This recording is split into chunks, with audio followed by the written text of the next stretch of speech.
Hello and welcome to अंग्रेजी की पाठशाला। आज हम करेंगे क्लास 12th इंग्लिश का जो लेसन नंबर 1 है। और सबसे महत्वपूर्ण बात, द फर्स्ट लेसन का नाम है द लास्ट लेसन। अब इस लेसन को जो लिखने वाले राइटर हैं उनका नाम है अल्फोंस डोडे। टी यहाँ पे साइलेंट है, बोला नहीं जाएगा। अल्फोंस डोडे। इस कहानी के माध्यम से हमें राइटर क्या बताना चाहते हैं, देखते हैं। इम्पोर्टेंट क्वेश्चन है, right the significance of the title. जो ये बड़ा अजीब सा नाम है, द लास्ट लेसन, ये इसे लास्ट क्यों कहा गया है?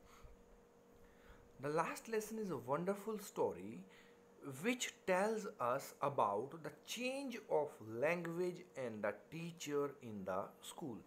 एक स्कूल होता है फ्रांस का। फ्रांस के ऊपर जर्मनी का जब कब्जा हो जाता है, 3 देश थे, जर्मनी, पोलैंड और ऑस्ट्रिया। इन तीनों को मिलाकर के पर्सिया जो है उसमें एक देश होता था। पर्सिया ने जब फ्रांस पर आक्रमण किया तो वहाँ पर जैसे उसने उसके कुछ क्षेत्र पर कब्जा किया तो वहाँ फ्रेंच की मातृभाषा को ख़त्म करके वहाँ पे जर्मनी की जो भाषा थी, जर्मन लैंग्वेज, वो स्टार्ट कर दी।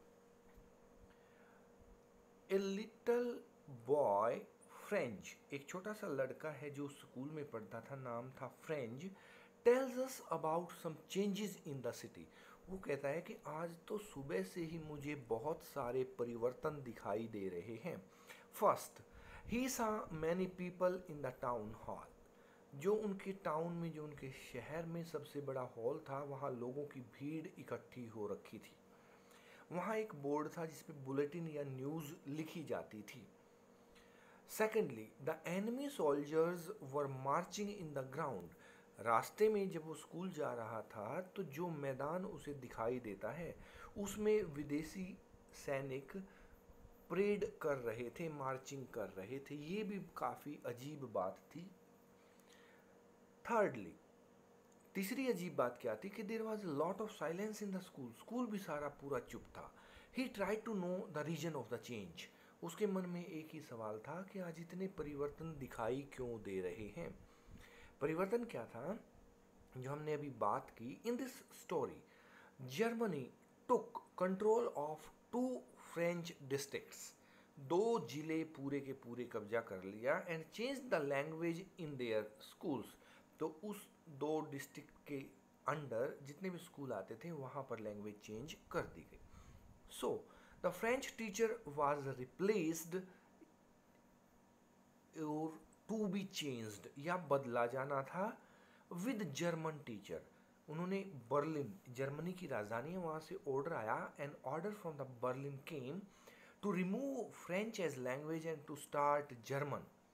तो फ्रेंच लैंग्वेज का टीचर स्कूल में फालतू हो गया था, हटाना था, और जर्मनी के लिए नया टीचर जर्मन लैंग्वेज पढ़ाने के लिए जर्मनी द्वारा अपॉइंट किया जाना था। Mister Hamel was a very devoted and strict teacher. अब जो टीचर थे उनका नाम था मिस्टर हैमेल।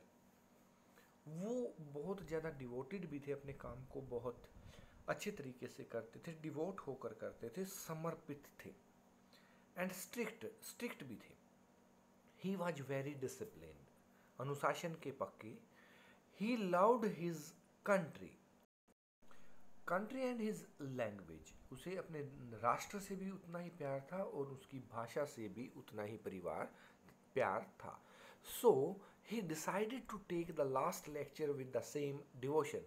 वो बोला, भले ही कल मुझे स्कूल से जाना है, आज मेरा लास्ट लेक्चर है, फिर भी मैं इसे बहुत अच्छे तरीके से पढ़ाऊंगा। He told the importance of mother tongue. एक मातृभाषा का क्या महत्व है, एक भाषा का क्या महत्व है। एंड द रूट्स, और जो उसकी जड़ें हैं उन सब का क्या महत्व है। किस लिए? For the freedom of a country. अगर किसी राष्ट्र को आज़ाद रखना है तो वहाँ उसी राष्ट्र की मातृभाषा का प्रयोग होना बहुत ज़रूरी है। इसी से लोग जो हैं अपनी जड़ों से जुड़े रह सकते हैं। He ended his lesson with long live France. अंत में भी उन्होंने यही कहा कि उनका देश फ्रांस जो है वो हमेशा प्रगति करे, तरक्की करे, उन्नति करे और हमेशा जीवित रहे, हमेशा आगे बढ़ता रहे. That is all for today. Thank you very much.